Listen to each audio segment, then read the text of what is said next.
This is Invisible Inc., the podcast for under-resourced women entrepreneurs. And I'm your host, Shubha Chakravarti, founder of Achieve. Join me as I talk to women entrepreneurs about the nuts and bolts of their journeys and to experts who will give you insights that are hard to find anywhere else. Let's jump in. What's the one startup lesson that never changes, no matter what your specific situation is? How do you flesh out and test a B2B idea before spending a single dollar on building it? What's the surprising test to tell if your price you're offering not too high, not too low, but just right? In this episode, Vanessa Liu, co-founder and CEO of Sugarwork, talks about the biggest lessons she learned building and helping startups from the Netherlands to the United States. The one thing that's critical for every startup to do, her go-to techniques to test every aspect of her product, how to get pricing right, and much more. Now, here's Vanessa.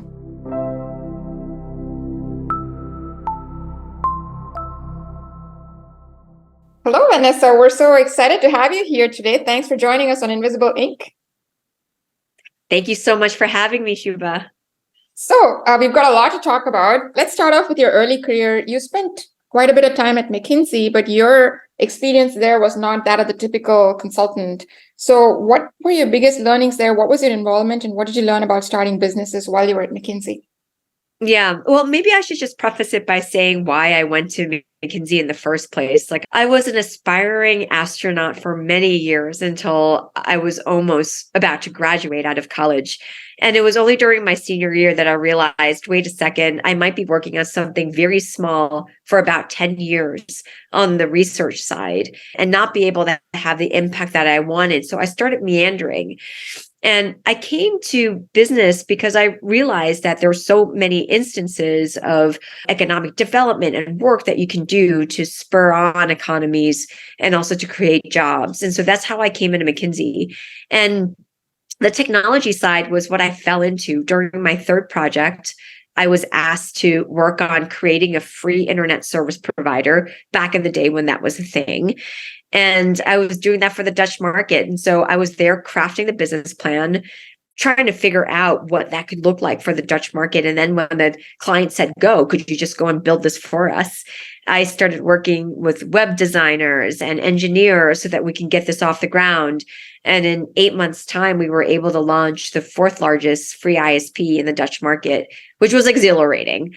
It was just like really, really exhilarating. And that gave me my first taste in terms of what it's like to start a company. So I started doing that again and again and again. I stayed at McKinsey for 10 years, like much longer than anticipated, because I was getting this type of work with our clients. And it was almost like a drug that I just kept on going back to. That was my time at McKinsey, and my time since McKinsey has also been very similar, actually. You know, that was a really unique combination of having the funding, but also the freedom to build something new, which you either get one or you don't, or you get the other. What were the biggest takeaways in terms of building new things that you took from that experience? I think so much of business building is just being able to get something tested out there and in front of customers. I think so much of the time, and I think corporates in general are just nervous about putting something out there that it might not yet be fully baked. And that's like what I learned. Like, you just have to sometimes just get something out there. And it's okay, like in the beginning, if you just have enough there so that your customers can touch it, can work with it, can see, is this something good? You know, that was a very, very critical learning that I had. So that was number one. I think number two, you know, in terms of, in addition to bias towards action, being able to then try to get something out there with a small team. I think especially when you think about innovation in a large company, there's so much of a desire to have everybody have a stake in it and to be able to have a say. And I think that's the beauty of starting things that are new is if you're nimble, if you have a small team, you can get going all that much faster. So that's like something that is a takeaway that I've always just leaned upon companies to do, to say, like, look, if you're trying to innovate from the inside, don't choke it by having a committee. Because if you have a committee, you can kill things. Give things enough of a runway so that they can try and see if they can surface and to build something very quickly and to have milestones so that you can get them to launch. It reminds me of Innovator's Dilemma, so we can talk quite a bit about that. So after McKinsey, you went on to a digital media venture fund, and you actually co-founded two portfolio companies. How did you get to be a venture capitalist and co-found companies? Help me understand that. Yeah, so a venture studio is almost like a hybrid founder plus a venture fund. So my business partner and I, we raised 22 million to start our own businesses that were primarily in the media space. When we went in, which was in 2011, my business partner had at that time co-founded several email newsletter businesses or had invested in ones and grew them to scale. So one of them was a company called Daily Secret, which back in the day, like for women like us, it was like a great email that you got into your inbox. It would tell you what to do, where to go, what to buy. And then Thrillist was another company that was launched on the back of it, but that was for men of a similar demographic in terms of age. And then Tasting Table around food, and then Pure Wow for the older female demographic. And so when we went in, we had a thesis, we had a playbook of how do you launch these companies. And so we were going to go in and launch several of these companies for different demographics that had been overlooked. So we knew that for each type of business, if you put in like basically $2 to $2.5 million of funding, you can get something off the ground. And so that was what we were charged with doing. So we started our first business called Inside Hook, got that off the ground. But then very quickly in 2012, 2013, the media landscape had changed drastically. So we thought, okay, what we need to do is to start thinking about the second business, which we were building already at the time, which was around helping millennials get together. We just thought we have to go away from the email newsletter businesses because they were already getting disintermediated by social media. And so our second business became essentially a way for millennials to get together. And we were taking over nightlife venues during their off hours.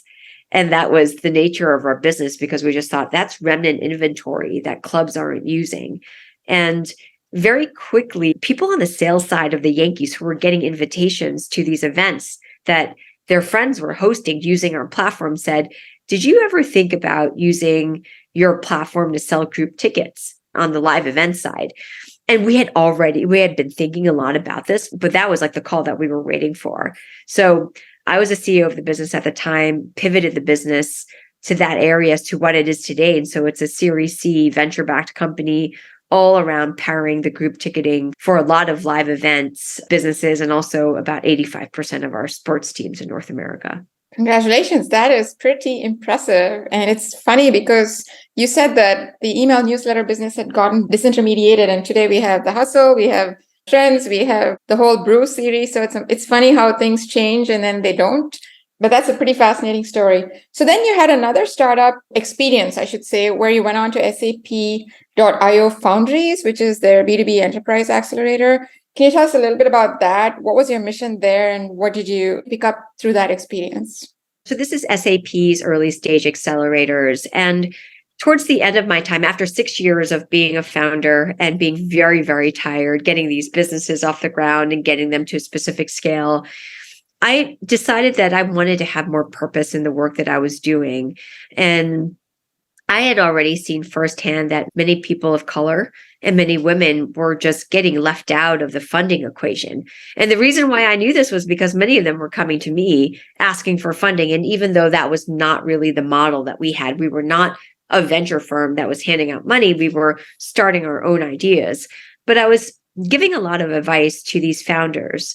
And essentially at SAP, I was about to start my own fund to back women and people of color and to help them with their businesses when I got connected to SAP, and it turned out that they were trying to do the same. They had a mandate to work with women and diverse founders. And so they asked me to run it. And so that was what I went in to do. They wanted me to start accelerators to find founders that were from C to Series C to bring into the SAP ecosystem. And that was what I did across North America. So I was running Techstars-like cohorts. And I ended up running 12 of them over 3.5 years and accelerating a portfolio of 87 companies, 80% of which were founded by women and people of color. That is unbelievable. Congratulations. But I have to ask you, I love the idea of the fund. What was it, just an opportunistic event that led you away from it, or would you even consider it today? What are your thoughts on starting that kind of fund? I think like as an emerging manager, if you're a first time fund manager, it's more about how do you find the people who can back you for it? I was starting to talk to potential backers when the SAP opportunity came in. And at least for me, how I was thinking about it was I wanted to have significant platform where I can make a difference. And I felt like with a company like SAP, like a north of $100 billion market cap company, that is like one of the behemoths in the enterprise software landscape, that would be a way where I can do that. And I can also then hone the relationships I would have. So down the road, if I wanted to go and start a fund, that I would be able to get that. But that was what I was thinking. I think like, what's been great is that there have been so many funds started in the last few years from emerging managers, which with this type of thesis in mind, or at least like where they are focused on trying to get diverse founders in and underrepresented founders in general into the game, because it's not a pipeline issue. And they've gone on to do quite well as companies.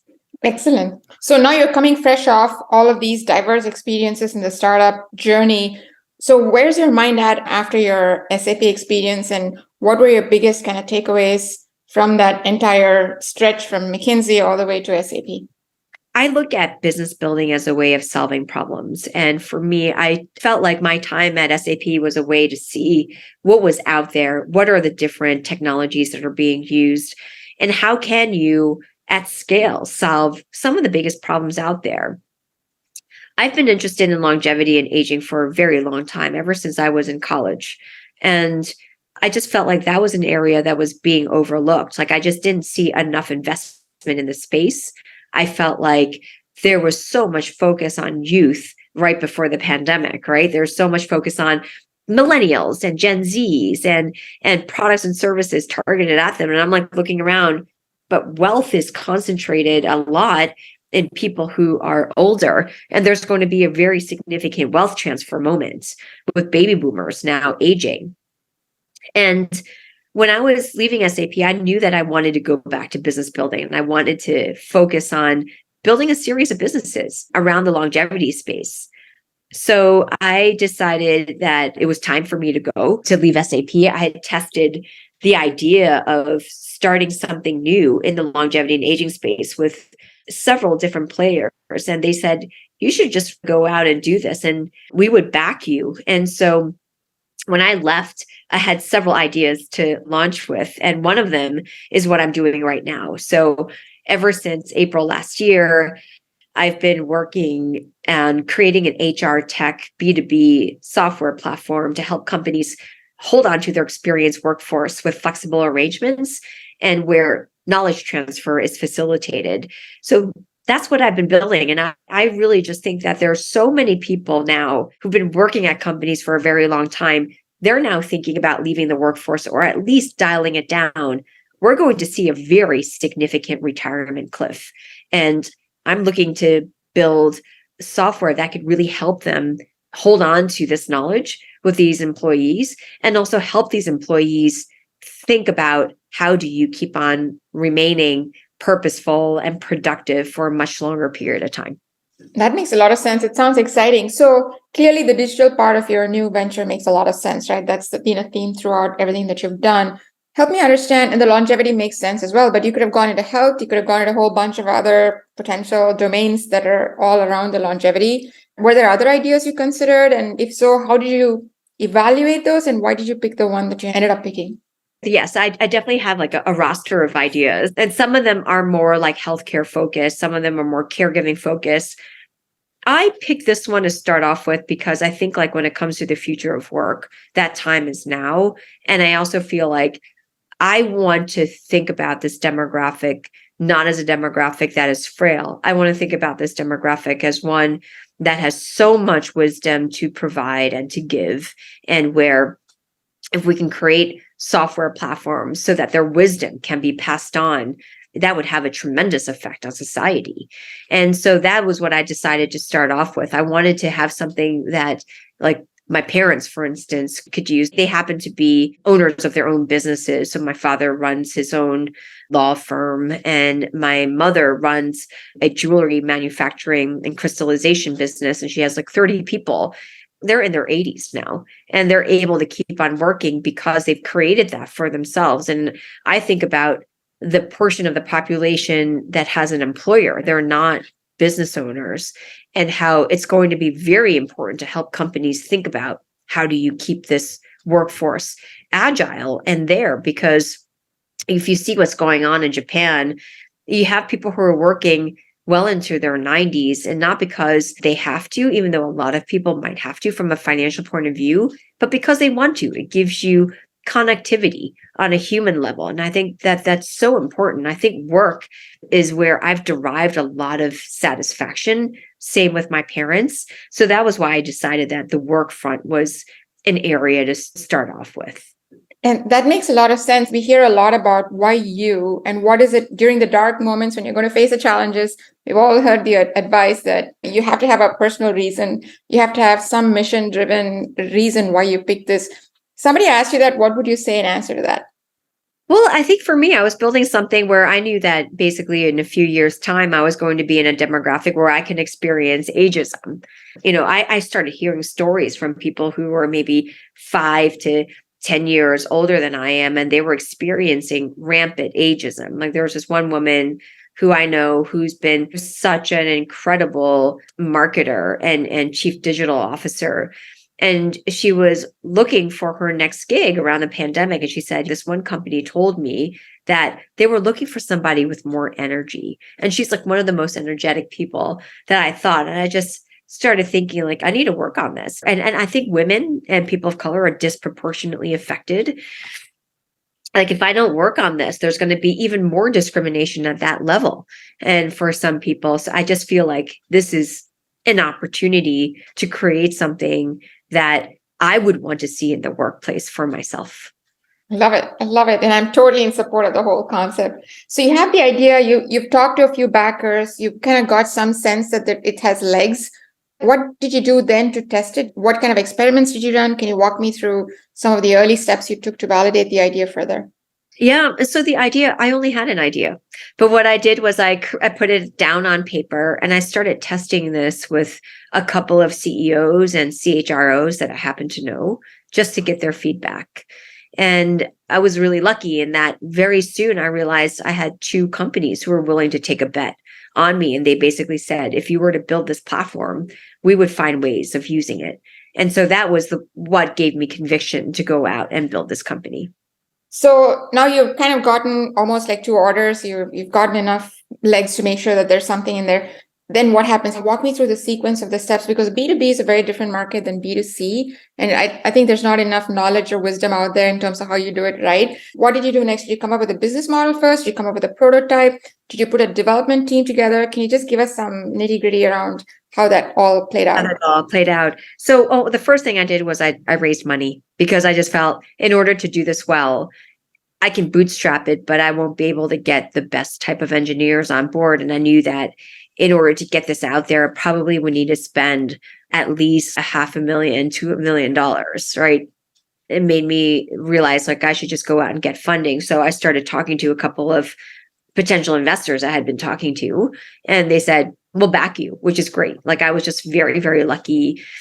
I was able to raise my pre-seed round in a very short period of time. Once that happened, and I should say simultaneously, I brought on a co-founder. One of my work best friends from SAP was the SVP of HR. And she was our chief diversity and inclusion officer and head of global health and wellness. And she knows the HR buyer inside and out. And like, I couldn't imagine anybody I would want to build this business with. And so that's how I brought Judith on board. And after we got the money, and we just started thinking, well, we have to build a team. We have to think about the prototype. And I had put down on paper what I thought that the actual product should look like. And then set about going out there and finding engineers to work with, and also people on the product and design side, so that we can get into an iteration of let's build the product. So that took a few months. And here we are about to launch our MVP very, very soon because we have a couple of our products now built. Congratulations. I'm excited to see where that goes. The engineering side is going on its way, but there are other components to the business model. So revenue model, how did you start thinking about, at what point did you start thinking about it? And how did you test both the revenue model and the exact pricing strategy, price points? Well, I think for us, we haven't gone out there and we're still pre-revenue, but we've tested the pricing with our potential design customers to say, hey, what would you pay in this type of situation for this type of business? And having had a portfolio of 87 companies at SAPIO, whereby maybe about 40% of them were HR tech focused, I knew what pricing benchmarks look like and what companies would think about. So from there, I just decided okay, I think that this could be a usage-based model and we can test what that could look like. And also just to see what the ROI is. And we just ask companies themselves, what would you pay for this?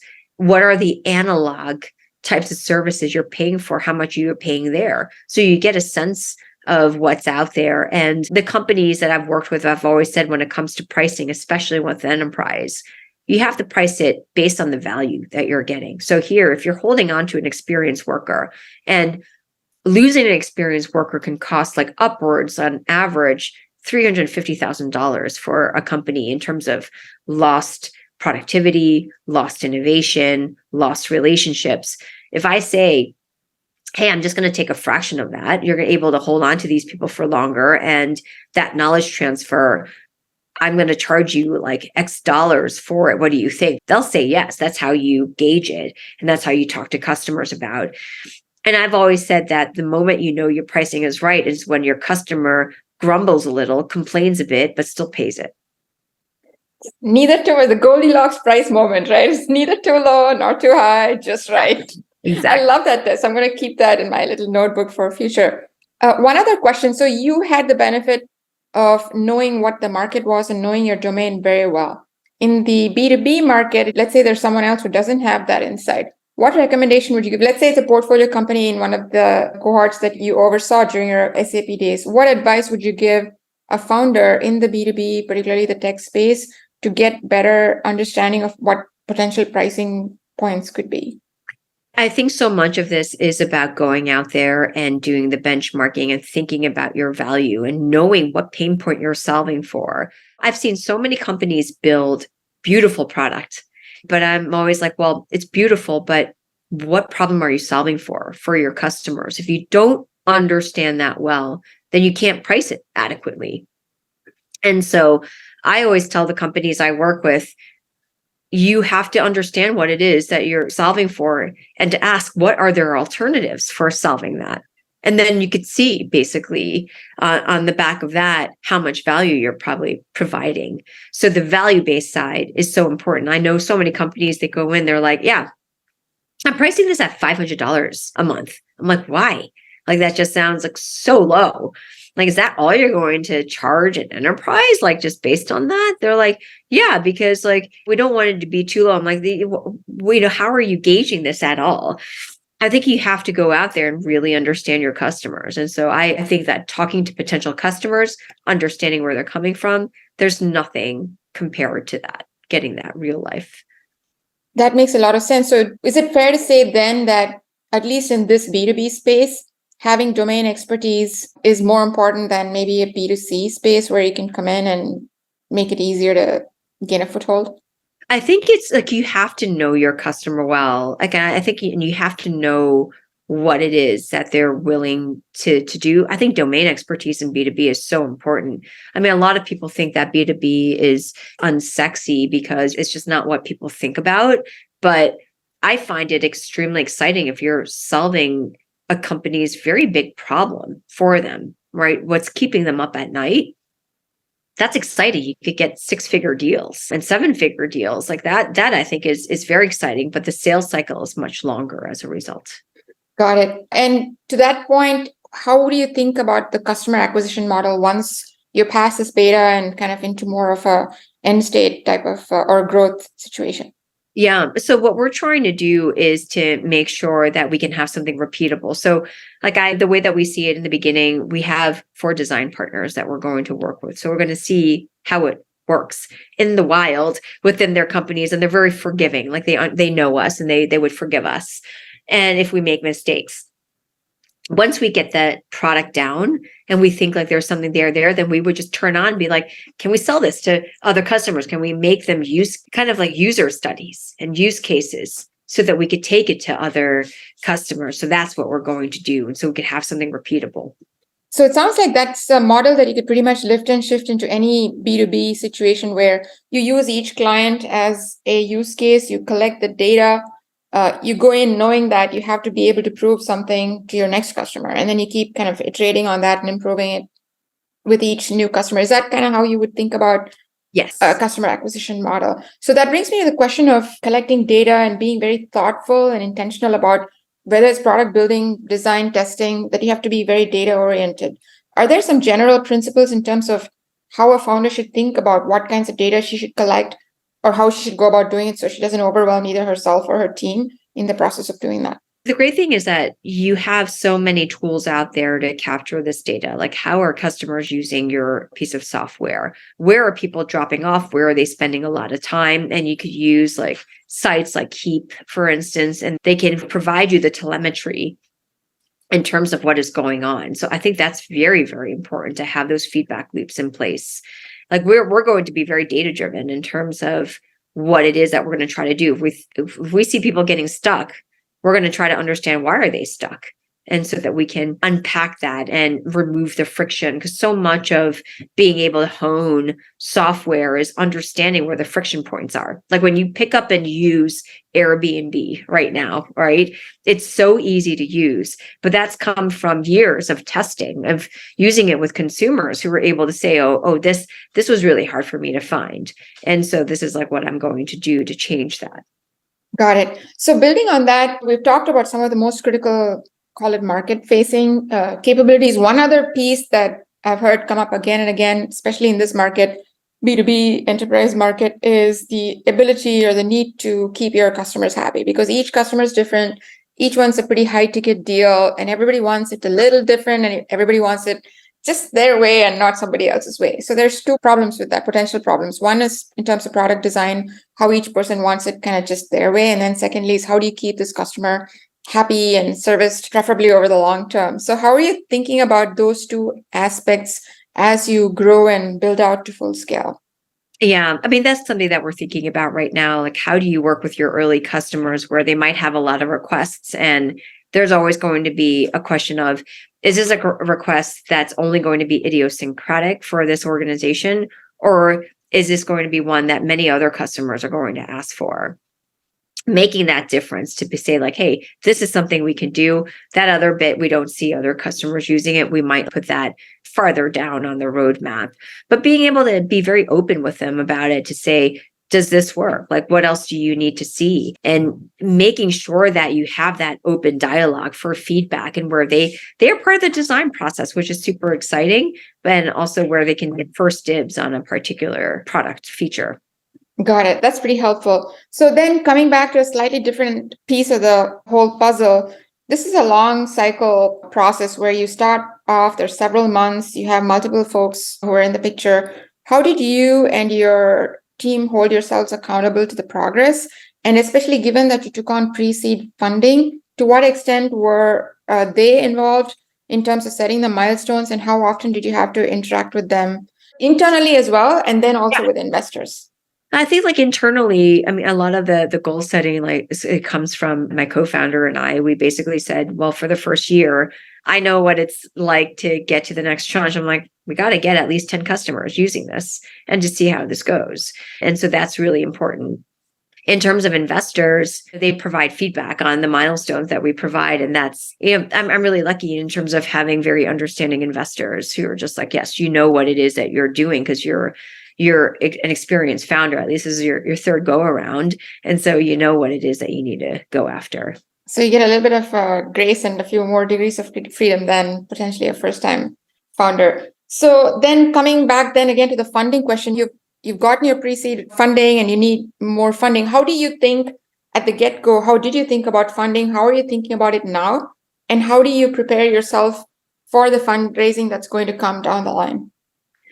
Yeah. So the way that I see it, like, I know I'll be able to take the business to a certain place before I need to raise again. Like, I want to be able to have specific milestones in place so that I can then scale the team. It's always about, what do I need to do? What do I need to use the money for? Is to scale. In this MVP stage, the whole idea is to make sure that we're able to launch a product out there that people will really, really love and will want to use. And then it'll be like, I know that it'll be time to raise again when I'm like, I just can't manage all of the sales by myself. Like right now, our team is pretty much product and engineers, right?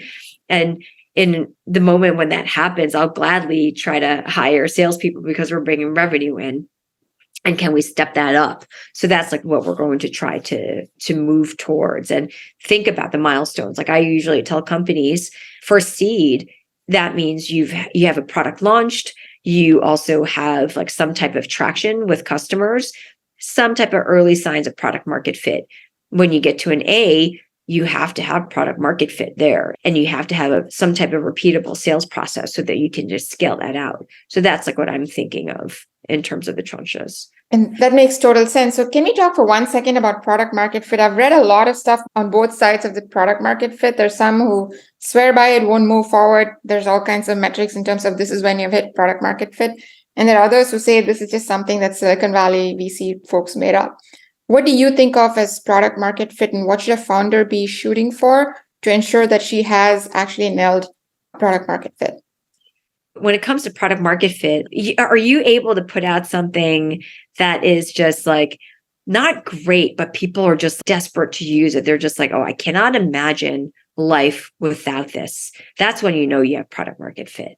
And I think it's so important. I don't think it's just like, I feel like the term hasn't been around for all that long, but it is a concept that you think of. If you think about, Sarah Blakely, when she first manufactured Spanx, right? It was literally, let me just take some pantyhose and just snip it on the bottom, and that gives me shape. It was like janky. This is not like a very, very sophisticated product, but women are like, I can't live without this. That's when you know you have something that people really want.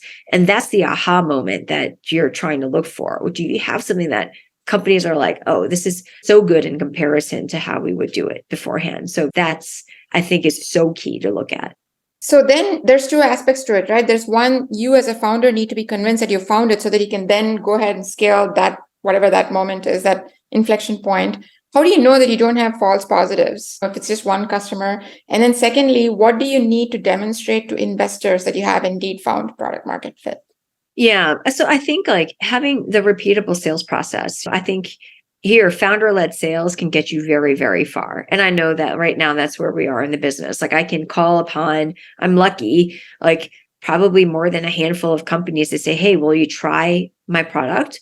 And they'll probably say yes, right? But the true test will be approaching companies I've never met before to say, would you try this? And to see if they love it. And if you can, like to have somebody sell the business who is not like the charismatic founder. And that, I think, is when you know you have something that is truly repeatable. Like I always look at how the companies have gotten their early customers. So it almost feels like you should be ready to almost hand it off to an external salesperson. I mean, external to you, not. That feels like a good test for if they can do it and still get companies to sign up, then you probably have something that's not reliant on you as a founder or your passion or your energy in terms of bringing orders to the table. Is that a fair characterization? I think so. And also where you're just like, hey, I can see this. This happened before. I can see this go again and again and again with different customers that are in the same place. Excellent. So now I'm going to ask you about fundraising and sources of capital. You've had experiences on both sides of the table in terms of helping other companies raise as well as you potentially raising in the future.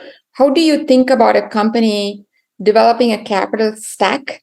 So what should the considerations be, and how should you come up with a stack that says, I need this much, I get this from XYZ sources, whether it's angels, VCs, what have you, right? Dilutive, non-dilutive. Is there like a high level approach that you could lay out that a founder could use to develop a capital stack? The way that I always think about it is in terms of the stage. And of course, I think if we're thinking about the stage earliest on, like getting the first checks into the business is usually the toughest for first time founders because you're asking people to take a bet on you. You don't have a track record just yet.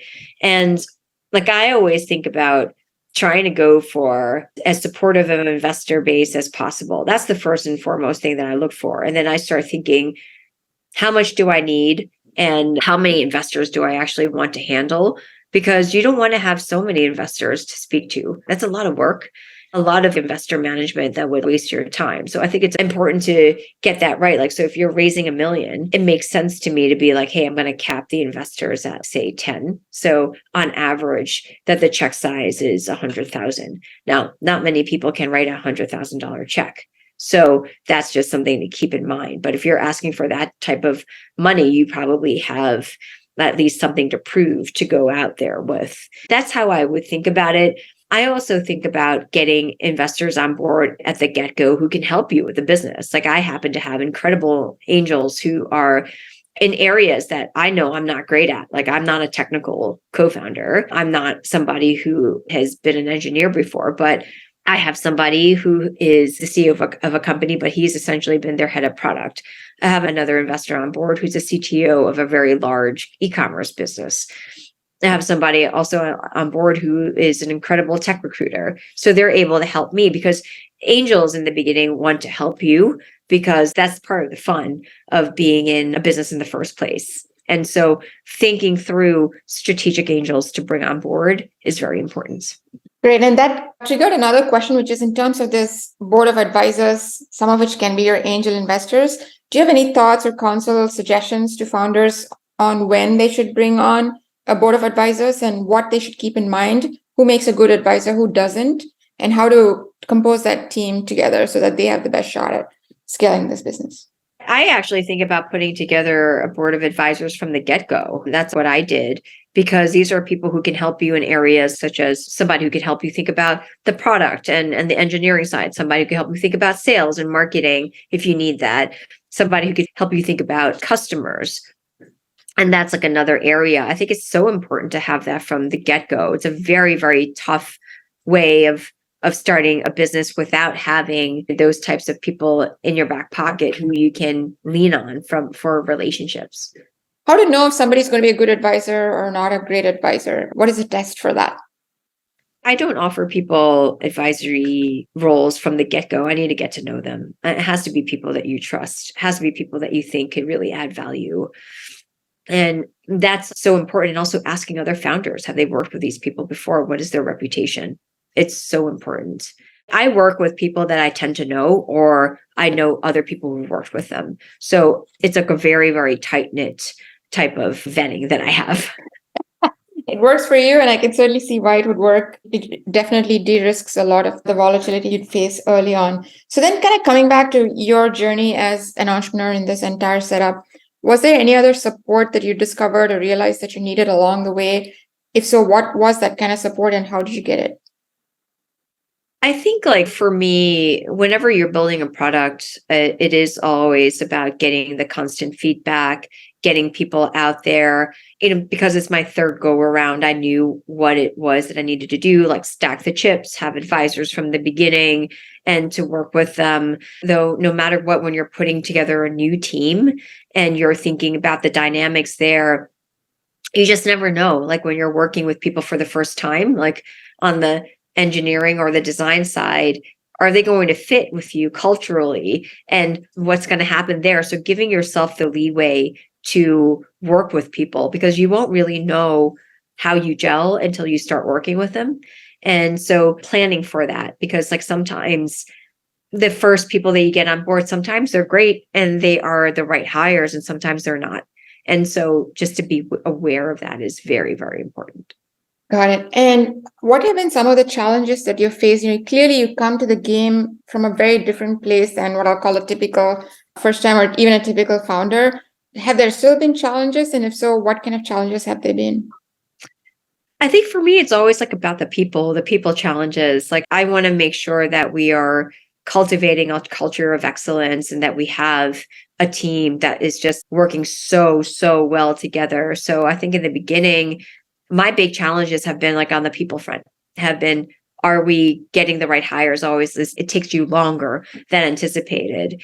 And so that's been the challenge that I certainly have seen over the last year. It's gotten a little bit easier now that the tech market at least is a little bit more founder friendly, because so many people were just going to the large fangs and being very well compensated. There's now a lot of talent available, but it's still hard to find. And so being able to navigate that is certainly been our number one challenge. And what has helped you navigate that? And what have you learned about picking the right people or getting the right people outside of external market forces?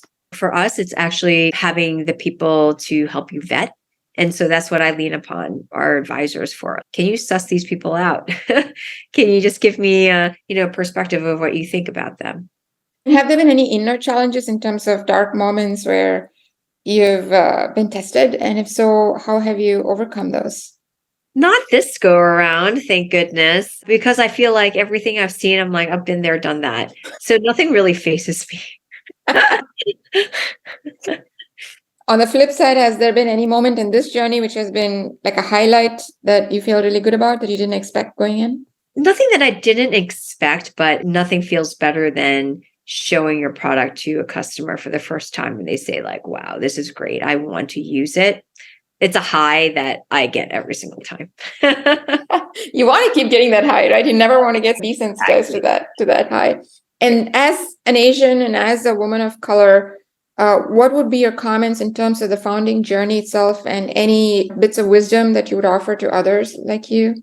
I lean upon so many other founders like for this part of the journey. And like I'm a part of a couple of women's groups and women founder groups, and they're great because sometimes it feels really lonely. And I think like being in there and realizing that you're not alone and there's support out there is very important. And there's like a lot of opportunity to get help from large corporates. They have great programs. So that's just something to think about as well. I happen to be part of a group called Gold House Futures. And so Gold House is an Asian focused community. And they also are just bringing founders on board. And it's been great, like just to meet other Asian founders. I'm also part of this group called Dreamers and Doers, where in the beginning you might be like, well, I need somebody to look at copy right away. And you could just ping the group and be like, hey, do you know anybody who can do this? So much of that is great. And so having that is wonderful. And so that's like what we have now. Fantastic. So is there anything at all that you wish you knew at the start of this journey? You already came to the starting line well equipped, but was there something that you learned along the way that you didn't know starting out? I think like just being flexible. I mean, I knew that going in already, but just being open to flex and think about what to launch with is very important. And I just saw that here. Like what we're building is to help companies hold on to employees with flexible arrangements and to facilitate knowledge transfer. In the beginning, we just thought, oh, let's go in with the flexible arrangement side. But now as the economy has turned to cost cutting and layoffs, the knowledge transfer piece is actually even more important. So remaining nimble is something really important. And, I just feel like being able to have that going in to be like, what are the black swan events that could change your business? Being very clear about that is important. And have you discovered any ways of figuring those out and developing better intuition and judgment around those black swan events? What would help you hone your skill with that? I think it's more like just being aware of what's going on, being aware of the trends, talking to customers, and having that be something constant to get that input is really, really important. Fantastic. So to conclude, what one piece of advice, one takeaway would you give to others listening in who want to follow in your footsteps? I just think that it's so important to follow something that you have a deep conviction on. And so if you have something that you can't let go of, go for it. Like so many people say like, oh, I'm so risk averse. And I always say, well, what is the downside? The downside is that you'll just default to doing something you've done before. But if you have an idea that you're very passionate about, why not give it a try? Because it's one of the most exhilarating journeys you can ever have in your lifetime. Fantastic. And is there anything you wish I had asked you, but I didn't? I think you covered a lot. That's what I like to hear. So this has been an absolutely amazing conversation, Vanessa. Thank you so much for taking the time. I know that I learned a lot, and I'm pretty sure others will learn quite a bit too from this. So thank you for being so generous with your time and insights. No, thank you so much. Vanessa is that rare breed of entrepreneur who comes to the game fully prepared and skilled. So her insights were especially valuable to me. Here are 10 that really resonated. 1. Everyone from the founder in the spare bedroom to the large corporate struggles with getting something new out there. The fear is real, and you must overcome it. 2. Having the playbook for your specific business model is a secret superpower. Get it if you can before you start. 3. Go with the opportunity that shows up. Now may not be the best time to start your company if there's a skill or resource building option that falls in your lap. 4. Understand the themes that drive you. These are fertile fishing grounds for your next venture, and don't forget to keep a roster of them. 5. Getting feedback is important, but who you get it from and what you ask for are even more important. The best feedback of all is pre-orders from your target customers. 6. Carefully think through the work and what it will cost you before you start. It's not always about bootstrapping. Sometimes you may need to raise first. 7. Quantifiable customer value is the holy grail for B2B startups. Spend disproportionate time on understanding it accurately. 8. On that note, don't underestimate the power of a B2B business. Often, unsexy markets are extremely lucrative. 9. Use data everywhere you can. Use it skillfully to understand where to invest your scarce startup resources, especially with product development. 10. Especially as a first-time founder, be careful who you get money from, how much, and why they're investing. So, product, pricing, people, funding. What one area is your biggest and best bet right now? Thanks for listening to today's episode. We have show notes and more at achieve.co. That's achiiv.co/podcast. Like what you heard? Hit subscribe and share with a friend. See you on the next episode. Now, go be an achiever.